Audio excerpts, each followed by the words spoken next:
I am an artist, but I will not be performing. But I will say this: your voice is your power.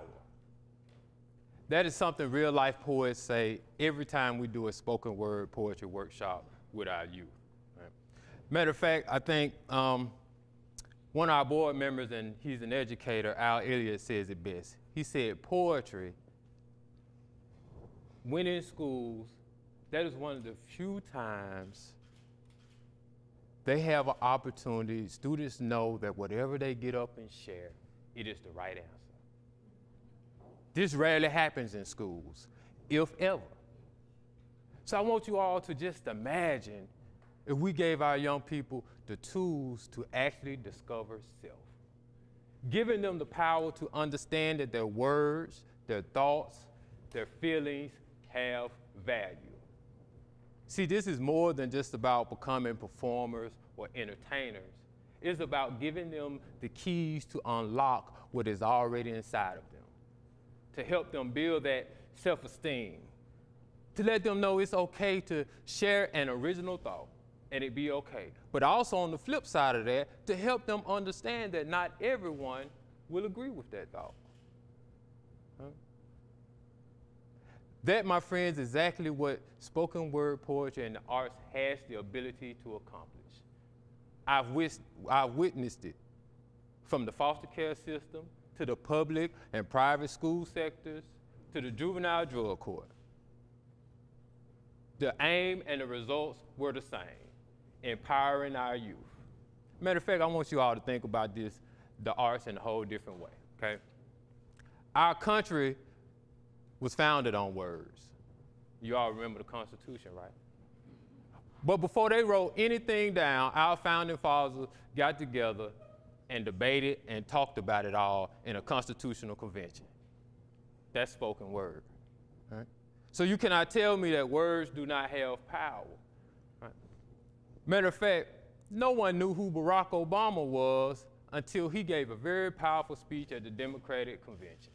And so whether you voted for him or not, right, you must admit that that was a very, very powerful presentation. Something more you all probably can even relate to, the Bible. In the Bible, they're full of poems and prose, right?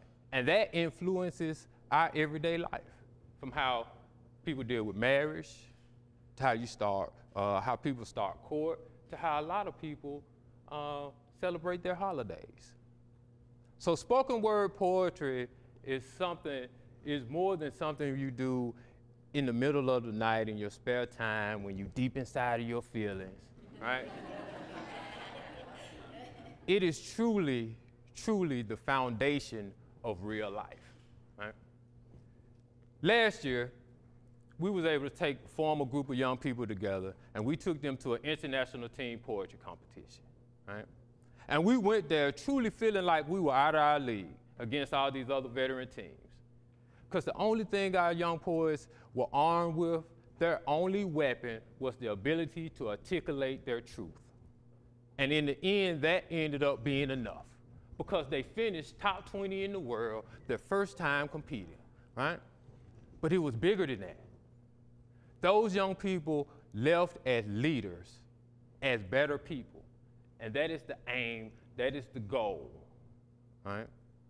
So I challenge you all today, as adults, as educators, as agents of change, that when it comes to spoken word poetry and the arts as a whole, to not think outside the box, but understand that there is no box at all, right?